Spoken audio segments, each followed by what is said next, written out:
얘를 이제 기자님 눈이라 생각하고 봐야 됩니다. 그렇죠. 왜냐하면 눈높이를 저하고 일치시킨 거예요. 일부러. 왜냐면 딴 데 보면서 보면 안 되니까. 그러니까 막 이럴 수. 네, 저를 보십시오. 얘는 신경 쓰지 아. 마세요. 저를 보십시오. 자, 지금 그 아까 이제 쭉 설명해 주셨던 걸 다시 한번 되짚으면서 얘기를 해보시죠. 그 2011년에 그 콩하고 녹두 밀수할 때 평택 세관 얘기를 하셨어요. 맞습니다. 네. 2,000호 계장이요. 네, 맞습니다. 어. 이천우 계장입니다. 2,000호군요. 네. 이 사람이 평택 세관에 있는 공무원이잖아요. 네, 맞습니다. 근데 화물계 주무계장이었습니다. 네네. 이제 제가 지금 이걸 여쭙는 이유가 뭐냐면 장진호라는 사람에 대한 걸 묻기 위해서요. 맞습니다. 장진호라는 사람이 어떻게 다른 사람들 이렇게 계속 이렇게 망가뜨리는 일들을 특히 전병태 씨 맞습니다. 하시면서 정병태나 조병호 사장이나 송유수 사장. 정병태 씨를 망가뜨린 과정에 대해서 뭐 증거는 따로 없어서 인터뷰를 좀 받아야 되겠다고 생각합니다. 네. 그거 좀 설명해 주세요. 정병태 사장이 콩나물을 싹콩, 그러니까 중국에서 발화된 콩나물을 수입을 했거든요. 그거를 가지고 이제 평택세관 이천호 계장이 창고로 못 들어가게 만드는 거예요. 창고로 못 들어가게 만들고 또 출고가 못 되게 만들어요. 그러면서 1년간 괴롭혀서 부도가 나게끔 만듭니다. 근데 그 과정에 장진호는 저한테 접근을 해요. 그래서 냉동 냉장 공사를 하자. 선라이즈 쪽에서는 콩나물 공장과 냉동 냉장 시설이 꼭 필요했거든요. 그래서 선라이즈 사장들도 저를 찾아와서 같이 사업을 하자. 제 창고에 냉동 냉장 설비를 해서 선라이즈 이제 에서 발화시키는 콩나물과 녹두를 유통을 하자고 사업 제안을 합니다. 그래서 3억씩 9억을 이제 회사를 만들어서 하자 해놓고 공사업자만 계속 저한테 보내요. 그래서 장진호는 이제 17억을 투자해 줄 테니까 현금 3억과 부동산 대출을 받아서 14억, 총 17억을 투자해 줄 테니까 냉동 냉장 설비를 하라고 해요. 근데 1억을 받고 한국 후지 냉동으로 보내고 나서 공사업체는 공사를 안 하고 계속 시간만 끌면서 돈만 들어갑니다. 그 과정에서 이제 제가 한국 후지 냉기를 찾아가서 왜 이런 짓을 하냐고 강하게 항의를 하니까 장진호와 건물 관리인 정의성이가 이성열 공사를 해주지 마라. 이성열을 돈을 못 구하면 쫓아내고 자신들이 이 창고를 마무리 공사를 하겠다. 자신들이 창고를 차지하겠다는 것을 이야기를 합니다. 자, 지금 이제 그거는 사실 두 번째 질문에 대한 답변이었어요. 뭐냐면 호진행동 얘기는 이제 장진호 정의선이 찾아와서 공사 못하게 했다라는 얘기를 그 호진행동에 대한 얘기를 하면서 하신 거잖아요. 첫 번째 질문 다시 한번. 첫 번째 질문은 이 같이 사업, 그러니까 장진호랑 뭔가 같이 사업만 하면 부도나거나 망한다 그랬잖아요. 맞습니다. 네, 그러면서 예를 든 사람이 정병태였어요. 맞습니다. 그 정병태 사장은 장진호하고 같이 생강 사업을 했거든요. 근데 결국 그 장진호하고 왜 사장들이 벌어지냐면 장진호는 생강 수입업자의 합당한 마진을 보장을 안 해줍니다. 그리고 저가 신고를 하게끔 만듭니다. 무슨 말이냐면 실제로 관세를 5만 원 내야 될 경우도 이 장진호는 자신의 자금과 힘을 이용해서 저가 신고를 하게끔 유도를 합니다. 그리고 나서 그 사장들을 자기가 신고를 해가지고 구속을 시킵니다. 그리고 그런 약점을 가지고 그 사장들을 이제 가지고 노는 거죠. 그래서 장진호가 하는 짓은 봄에는 생강 무역업자들을 잡아먹고 가을에는 농민들을 잡아먹습니다. 농민들한테 또 생강값이 폭락했다면서 뭐 밭뛰기를 해가지고 가격을 흐리는 거예요. 실제 생강 가격이 뭐 10만 원인데 이미 장진호 같은 사람들 그상 몇 명이 움직여서 가격대를 무너뜨리는 작업을 해요. 보면은 생강 무역업자들한테 생강이 많이 들어왔다고 거짓말을 하면서 이 가격을 자기들끼리 팔 사람이 가격을 정해야 될 거 아니에요. 팔 사람이 수입한 사람이 관세가 얼마고 물건값이 얼마고 마진이 얼마라고 제시를 해야 되는데 거꾸로 그 가격을 무너뜨리는 짓을 하는 거예요. 그건 알겠는데 오늘 제가 여쭙고 싶은 것은 정병태 씨를 망가뜨리기 위해서 이천호 계장의 역할이 뭐였습니까? 그 중국에서 발화된 콩나물이 들어오면 컨테이너가 정병태 사장 창고로 들어가야 되는데 이거를 다른 창고로 배정을 해버립니다. 관리 대상을 찍어서. 다른 창고로 가면 일단 운송비와 창고비가 발생돼요. 무엇보다 이 콩나물은 엄청난 발화열이 생기거든요. 그 콩나물 통에 열이 엄청나게 발생되는데 빨리 신속하게 정경태 사장 콩나물 공장으로 들어가서 냉각수 아주 차가운 물을 줘야 돼요. 그래서 발화열을 시키고 이제 콩나물 공장으로 유통하기까지 그걸 해야 되는데 부패하게 만드는 거예요. 시간을 지연해서 운송비와 창고비가 발생되게 만들고 창고 입구를 못하게 해가지고 부패를 하게 만듭니다. 그러면 이게 콩나물 공장에 이제 냉각수를 주고 유통을 하려고 하면 이제 출고를 또 못하게 합니다. 말도 안 되는 월권, 권한이 없으면서 그런 짓을 계속 하는 거예요. 근데 정경태 사장뿐만 아니라 선푸드 조병호 사장이나 저한테까지 그 짓을 계속 하는 거예요. 평택세관에 있는 공무원들이 장진호 씨랑 뭔가 유착돼 있다고 지금 의심하시는 거죠? 맞습니다. 장진호는 간세청의 조사계의 민 팀장인지 뭐 높은 사람을 알고 있어요. 평택세관 직원들이나 간세청하고도 오래전부터 유착이 되어 있었습니다. 그래서 2005년도에 장진호하고 같이 구속됐던 사람, 부산세관에 장진호랑 윤 사장이라는 사람이 같이 출석이 됐는데 그 다음날 장진호만 풀려나와요. 그리고 그 사람은 5년 6개월이나 징역을 살게 되거든요. 자, 그다음 두 번째 지금 아까 하셨던 얘기인데 후진행동이라는 곳에 냉동창고를 이성열 사장님이 만들라 했잖아요. 저희가 드라이 창고, 상온 창고로 임대를 받았지 않습니까? 그 SBS 인터내셔널 정경태 사장이 300평을 먼저 임대를 받고 그 이후에 제가 600평을 임대를 받았는데 장진호가 찾아옵니다. 2011년 8월 달에 찾아와서 왜 공사를 안 하냐고 하는 거예요. 그래서 제가 대기업 물류를 하다 보니까 두 달 뒤에 결제를 받다 보니 자금이 많이 물려 있습니다. 하니까 자신이 현금 3억과 부동산 대출 14억을 내가 총 17억을 투자를 해주겠다는 거예요. 그러면서 1억을 줘요. 1억을 주고 이걸 미끼로 해서 저를 이제 엄청나게 괴롭혀요. 그건 알겠고요. 그런데 지금 이제 인터뷰할 부분은 뭐냐면 증언이 필요한 부분이 뭐냐면 후진행동에 한번 알아보니까 장진호하고 정의선이 찾아와서 공사를 못하게 했다라는 얘기를 하셨어요. 그 얘기를 좀 다시 해주십시오. 한국 후진행계에서 돈만 받고 계속 돈만 뜯어내고 이제 공사를 안 해주니까 제가 찾아가서 죽기 살기로 덤볐어요. 그러니까 하는 말이 간세청에서 자기들을 괴롭힌다, 국세청에서 자기들을 괴롭힌다. 그거하고 나하고 무슨 상관이냐. 계속 책임 추구를 하니까 장진호랑 건물 임대관리인 정의선이 찾아와서 이성열 공사를 해주지 마라. 얘를 쫓아내고 자기들이 마무리 공사를 하겠다고 그렇게 증언을 합니다. 누구? 한국후진행기 상무랑 사장이. 그 사람 이름도 기억하십니까? 윤천순가 그럴 거예요.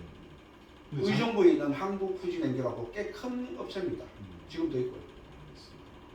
자, 그다음 이제 세 번째 질문인데요. 장진호가 왜 이성열 사장님을 타겟으로 했는지에 대한 질문 중에서 경쟁자를 좀 제거해야 되겠다. 그런 생각을 좀 했다고 이제 보시는 거죠. 맞습니다. 특히 이제 썬라이즈 부분이 나왔을 때는 장진호도 이게 되게 신고 대장이잖아요. 맞습니다. 신고 많이 하는 사람인데 썬라이즈 얘기할 때는 왜 장진호가 태도가 달라졌던가요? 그래 제가 상당히 의문인 게 아니 그때 제가 호칭을 회장님 했거든요. 문서드니까 회장님 왜 같이 사업했던 정 사장이나 조병호 사장이나 송윤 사장이나 뭐 다른 사장들은 신고를 잘하면서 진역까지 보내면서 왜 썬라이즈 자회사인 천안무역 제가 이렇게 자료까지 다 드리고 하는데 왜 신고 안 하냐니까 일체 단 한마디도 안 하더라고요. 썬라이즈? 네, 썬라이즈가 밀수하는 거를 계속 제가 이야기를 했거든요. 저런 업체를 신고를 하시라고 할 것 같으면 근데 일체 이제 그에 대해서는 항고를 합니다. 대꾸 작사를 안 해요. 그러면 실제로 장진호는 썬라이즈를 신고한 적이 한 번도 없던가요? 그때 당시는 썬라이즈를 신고를 안 했죠. 신고를 안 했다라고 장담하실 수 있습니까? 왜?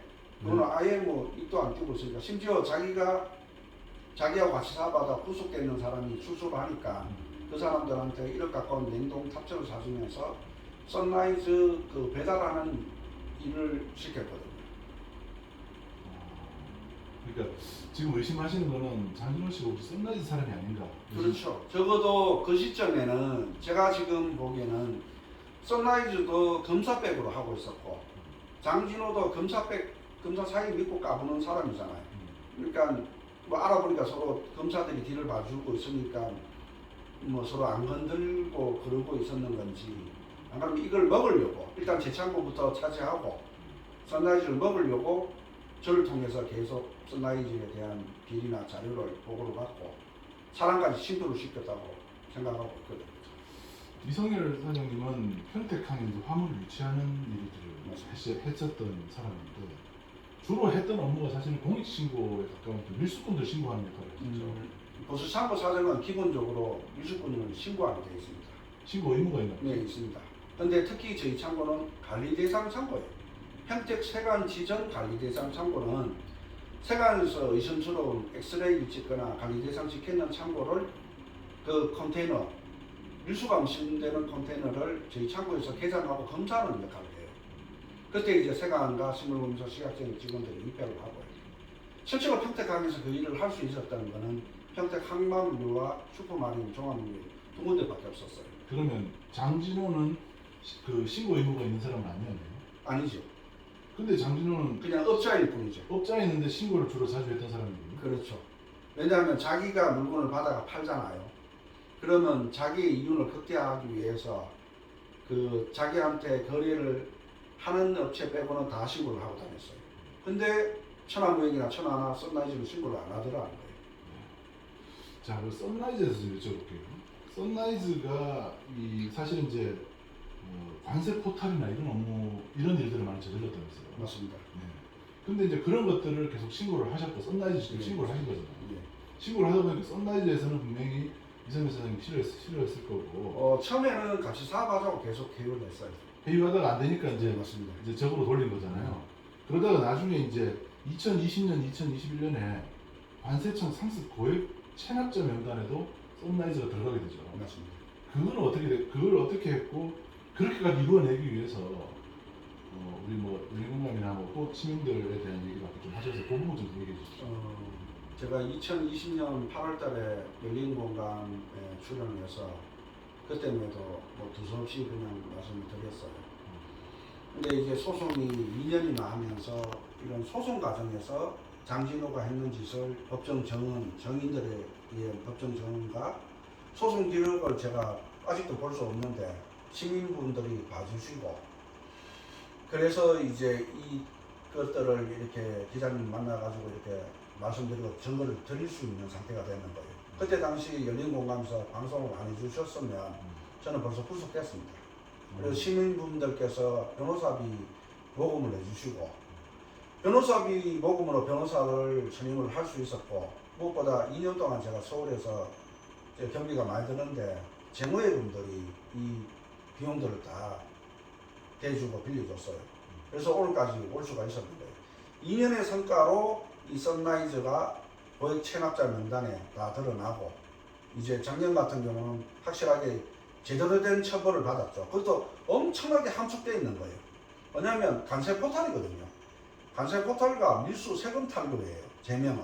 근데 이거를 명의도용으로 제명을 왜곡시켰어요. 법 왜곡죄 들어보셨죠? 네. 그 범위 안에 포함되어 있는 거예요. 알겠습니다. 그리고 이제 장진호와 최은순 얘기 좀 해볼게요. 장진호가 자기 그 처조카인가요? 그렇죠. 처조카를 얘기를 하면서 검사백을 얘기를 자주 하는 거예요. 네, 자주 했습니다. 뭐라고 그러던가요? 사업 초기부터 자기 처조카 사이가 검사라는 이야기를 했어요. 그리고 뭐 이름도 이야기하는데 저는 모르니까 먼 친척인 줄 알았어요, 솔직히. 저쩌고 하니까. 그래서 이제 나중에 이제 윤석열을 정확하게 인식하게 되는 거는 그 박영수 특검 때, 엄청 자랑을 하더라고요. 그동안 뭐 한 3년 자천돼 있었는데, 그전에는 워낙 좀 잘 나가던 검사였는데, 박근혜 정부 때 한 3년 자천돼 있었는데, 지금 박영수 특검의 그 수사팀장이다. 이때 이제 선라이즈 신고하면 될 거라고. 그래서 이제 최은순한테 그 팩스를 전달하라고 또 했는 거예요. 그 앞전에 제가 팩스 여직원들한테 팩스 보내고 전화 통화할 때 뭐 소식이 없으니까 기대도 안 했는데 매스컴에 한참 윤석열이가 나오고 뭐 그때 박근혜나 최순실에 대해서 매스컴이 나오니까 그래서 이제 제가 제 밑에 있던 사정을 시켜가지고 팩스를 넣고 전화 통화를 하라 하고 했거든. 그 증거를 이제 공동 피고인 정태명이가 이제 제출을 하는 바람에 제 말이 헛소리가 아니고 거기에 또 중앙지검 그 정보팀 팀장부터 해가지고 수사기관들에 제가 제보를 하라는 내용이 다 있습니다. 그럼 그때 당시 제가 2016년도에 뭐 했는지가 싹 다 나오는 거예요. 자, 최은순에게 그 선라이즈 비리를 이제 전달했지 않습니까? 선라이즈 비리를 전달했으면 예를 들면 뭐 고소인이나 고발인 조사를 받은 게 아니고 어떤 일이 누가 찾아왔습니까? 장진호가 소개시켜준 사람의 친구가 정강영이라는 부산 건달이에요. 얘가 찾아가 무역을 하자. 그리고 대화NC라고 최순실하고 미얀마 사업을 같이 했던 업체가 또 신용장을 빌려준다면서 두 군데가 바로 접근을 했습니다. 저는 이것들이 저를 망칠 걸 알고 있었어요.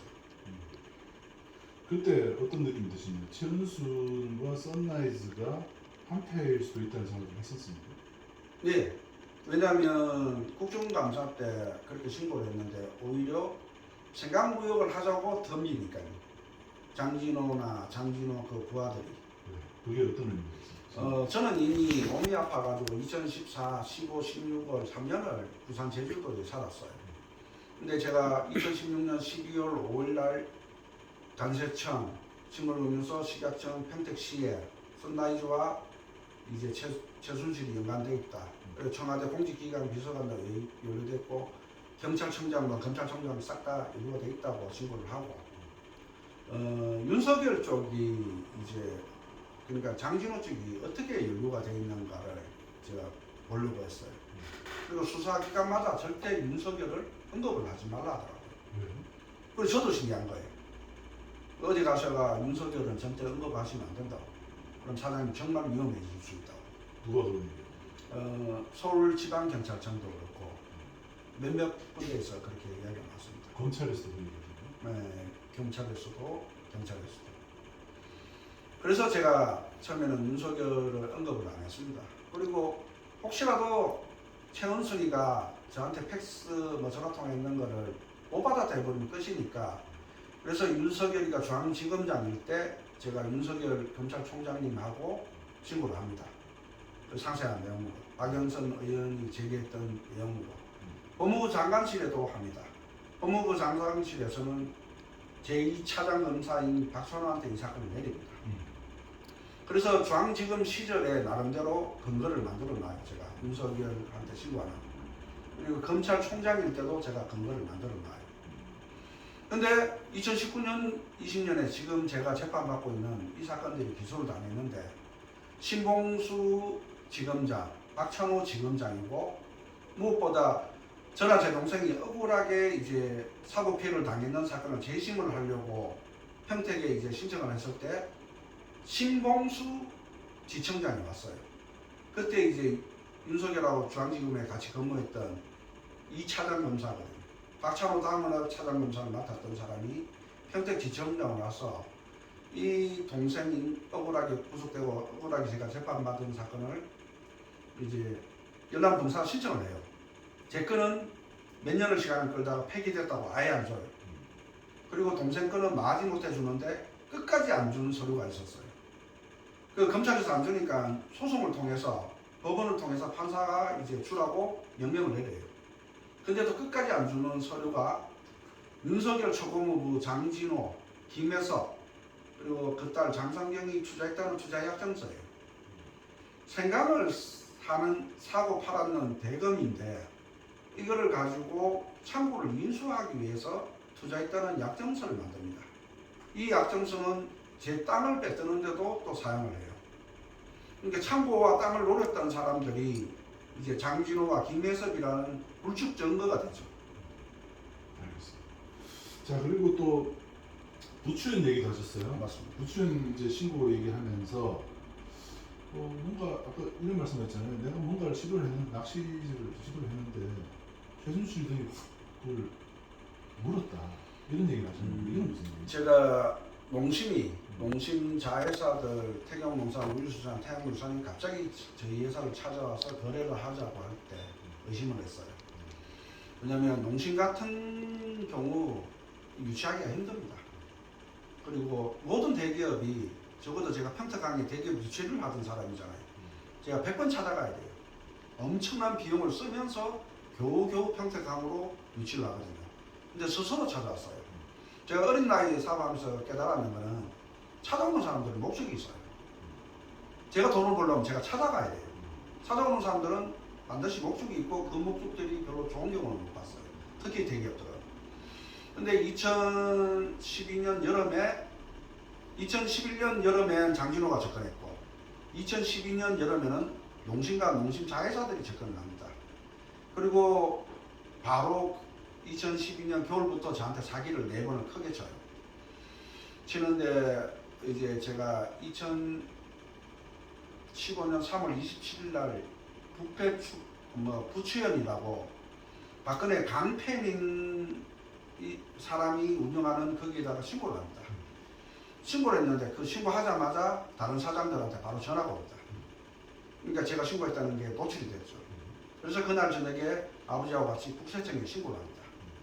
4일 뒤에 제 동생이 구속되고요. 그리고 몇 달 뒤에 저희 아버지가 병원에 입원하고 계신데 강제 퇴원을 시켜서 구속을 시켜요. 그리고 김혜섭이가 열린공감에서 제가 방송했을 때 댓글에 그런 내용을 적습니다. 이성열은 아버지와 동생을 팔아먹고 구속을 시키고 평택세관 직원을 자살하게 만들었다고 악성 댓글을 적거든요. 그럼 얘들은 그런 시나리오와 그런 거를 이게 장진호 쪽에서 움직였다는 거예요. 그러니까 그 얘기를 좀 해주세요. 부추연에 신고했는데 네. 그 어떤 일이 벌어졌는지. 부천에 신고하니까 선라이즈하고 같이 사업했던 사장들이 전화가 옵니다. 신고했냐고. 그러면 비슷하게 이야기를 해요. 근데 제가 부천에 신고했던 이유는 이게 박근혜하고 농심하고 연루가 되어 있다. 그래서 이제 테스트 겸 했는 거예요. 하자마자 그날 바로 전화 들어와요. 그 선라이즈하고 같이 사업했던 사장들. 그럼 부천에서 그쪽 연락을 한 거예요. 그래서 연락을 했죠. 거기서는 신고자들의 제보를 받는 척 하면서 필터 역할을 하는 거예요. 누가 정적을 뜨는. 네, 누가 신고를 하는지. 그래서 결국에 최순실도 거기에 하나가 아니겠네요. 그렇죠. 제가 처음에는 이제 박근혜하고 농심하고 관계나 김기춘 농심 그리고 태경농산 유병동 사장이 대구 달성 사장으로 있었는데 2012년도에 박근혜하고 같이 서울을 올라오거든요. 그러면서 이게 물건을 수입을 엄청나게 밀수를 하잖아요. 관세 포탈을 하면 사줄론 필요하거든요. 근데 이게 시장으로 계속 팔면 말이 더 와요. 화물차 기사나 시장 사람들이 워낙 말이 많으니까 바로 소문이 나게 됐거든요. 그러면 이렇게 많은 물량을 소화해 줄 수 있는 국내 대기업들은 없어요. 그래서 이거는 대기업들이 이제 쉽게 말해서 세탁을 해주는구나. 자, 이제 우리가 마지막으로 최은순하고 윤석열과의 관계는 이제 사위니까 장모고 사위니까 좀 관계는 당연히 볼 수가 있는데 지금 이선열 대표님이 지속적으로 얘기하는 거는 선라이즈 사건은 윤석열 게이트다. 그렇죠. 제가 안타까운 게 그 근거를 좀 알려주십시오. 보통 선라이즈 게이트를 최은순이 먹었다. 그거는 억지고요. 증거도 없고 그리고 김건희하고 도이치모터스하고 선라이즈 그 관계가 제가 이제 관세청에 신고할 때 선라이즈 땅을 그 BMW 도이치모터스 불법 재임대에 있는 걸 신고를 했어요. 그러니까 조치를 했다 했거든요. 근데 조치가 안 됐습니다. 거꾸로 저를 조치를 하죠. 관세청에서는. 그리고 윤석열 초보무부 장진호가 선라이즈에 화물차 기사를 입사를 시켰다. 근데 얘들은 힘이 없어요. 솔직히. 김건희가 무슨 힘이 있겠습니까? 최은순이 무슨 힘이 있겠어요? 장진호, 김혜수 힘 없어요. 검사 권력, 검사 백을 믿고 까부는 거거든요. 그러면 윤석열 게이트라고 말할 수 있는 이유는 뭐냐면 박근혜 때 이 사건이 이루어져요. 평택지청장 율준이나 평택지검에 일했던 검사들이 이게 연루가 돼 있고, 그러면 윤석열 때는 적어도 이 사건을 파헤쳐야 돼요. 근데 지금 제가 재판받고 있는 사건들은 윤석열이 중앙지검장일 때, 검찰총장일 때 기소가 당해요. 오랜 세월 동안 검사들이 기소를 못했던 게. 근데 윤석열 다 측근들이잖아요. 최측근들이 기소를 했고, 그래서 그러면 윤석열하고 직접 관련이 있냐 없냐를 보려고 제가 윤석열의 포커스를 낮췄어요. 중앙지검장일 때 신고하고, 검찰총장일 때 신고하고, 그리고 간세청장하고 김용문 간세청장, 윤석열 중앙지검장이 이 사건을 꼭 해야 된다고 그렇게 또 신고를 해요. 그리고 다른 기관들도 신고하는데, 하다못해 중소기업부 벤처장관인 박영선 장관도 평택경찰서에 접수가 되게끔 해주는데, 그리고 법무부 장관실, 박상기 법무부 장관실에서도 중앙지검 2차장 검사한테 사건을 이첩을 하는데, 이 사안이 상당히 심각하지 않습니까? 국민들의 먹거리 안전과 농민들 소득과 직결되어 있는 문제인데, 그거를 중앙지검장일 때, 검찰총장일 때 조사를 안 하고, 그리고 특히 선라이즈하고 연루되어 있는 클라우드 펀드 사기, P2P 사기, 거기에 이제 그 법무법인 동인과 윤석열 관계와 이런 종합적인 여러 가지를 봤을 때 저는 윤석열 게이트라고 보고 있는 거예요. 왜 천호 강세청장과 이상기 조사과장, 김대섭 인천세관장을 구속을 안 시켰냐는 거예요. 이 상품권으로 자리를 매각매직시켰고, 최순실 비자금을 관리하고 있었고, 선라이즈 돈들이 어마어마하거든요. 그 돈을 이제 관리를 하고 있는 사람들을 어떻게든 다 구속을 시켜야 됩니다. 구속도 안 시키고. 그러면 그때 당시 이상기 조사과장 그 차명계좌에 있던 돈을 윤석열이는 어떻게 했냐는 거예요.